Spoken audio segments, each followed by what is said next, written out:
"Sir, I'm going to need you to step aside." The airport terminal was loud with rolling suitcases and boarding announcements, but the voice cut sharply through the noise. The woman stopped walking. She was dressed in a navy blazer and low heels, her hair pulled neatly into a bun.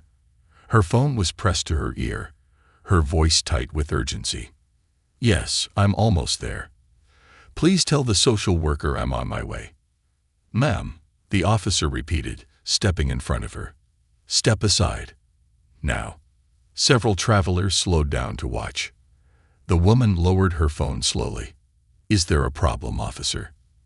TSA Officer Daniel Hayes crossed his arms. "You've been rushing through security. That behavior is suspicious." "I'm rushing because my flight boards in 15 minutes, she said calmly. "I have proper clearance. You just scanned my documents." "Watch your tone," he snapped. A few people exchanged uncomfortable glances. She had not raised her voice. She had not argued. She had simply explained. "My tone is respectful," she replied evenly. "Secondary screening," he said abruptly. "You'll miss your flight." A quiet gasp came from a woman standing nearby. The traveler closed her eyes for one brief second, then nodded. "If that's your decision." She did not protest. She did not plead. She followed instructions. Her name was Judge Alicia Monroe. Inside the screening area, her belongings were emptied, inspected, tested, repacked, slowly. Painfully slowly. She glanced at her watch once. Boarding had begun. "Officer," she said softly, "there is a newborn child waiting for me in Chicago. I have emergency custody approval. Today is adoption finalization." Hayes didn't look up. "Not my problem." She said nothing more. When the final inspection ended, the gate agent's voice echoed through the terminal. "Final boarding for Flight 247 to Chicago." She walked, not ran. The door was closed. The plane pushed back. Judge Monroe stood still, breathing carefully. She did not argue with the airline staff. She did not cause a scene. Instead, she opened her leather briefcase and removed a slim identification wallet. Federal Judiciary. She stepped aside, dialed a number, and waited. "It happened," she said quietly. "Initiate review." That was all. 2 days later, the airport director received a formal inquiry from Washington. Security footage was requested. Incident reports were subpoenaed. Passenger witness statements were collected. Officer Hayes laughed when he heard. "People complain all the time," he said to a colleague. "Nothing ever happens." But this was different. The footage showed a calm woman.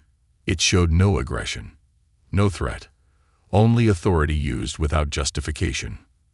Then came the official letter. The woman delayed at security was not simply a traveler. She was Judge Alicia Monroe, appointed to the Federal Family Court Oversight Commission, assigned to evaluate discrimination claims in public institutions. The airport administration went silent. Officer Hayes requested a private conversation. She agreed, on record. "I didn't know who you were," he said quickly, his confidence gone. "If I had known." She looked at him steadily. "That is the problem," she replied.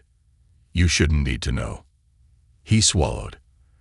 "I was treated as disposable," she continued. "And the people who cannot call Washington are treated worse." The internal review was precise, controlled, unemotional. Security footage was analyzed frame by frame. Past complaints surfaced, patterns emerged.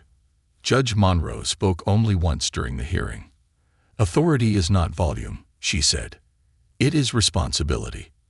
The decision came swiftly. Officer Hayes was suspended pending retraining and disciplinary review. The airport implemented mandatory bias and conduct reforms. Procedures for expedited family emergencies were updated nationwide. Weeks later, Judge Monroe returned to the same airport. This time, a young mother approached security in tears, holding documents and whispering about a sick child. The officer on duty leaned forward gently. Take your time, ma'am. We'll help you. Judge Monroe watched quietly from a distance. Justice had not shouted. It had corrected. As she boarded her flight, this time without interruption, she glanced down at a small photo on her phone. A newborn wrapped in a pink blanket, waiting at home. She smiled softly. Power had never been about titles. It had always been about truth.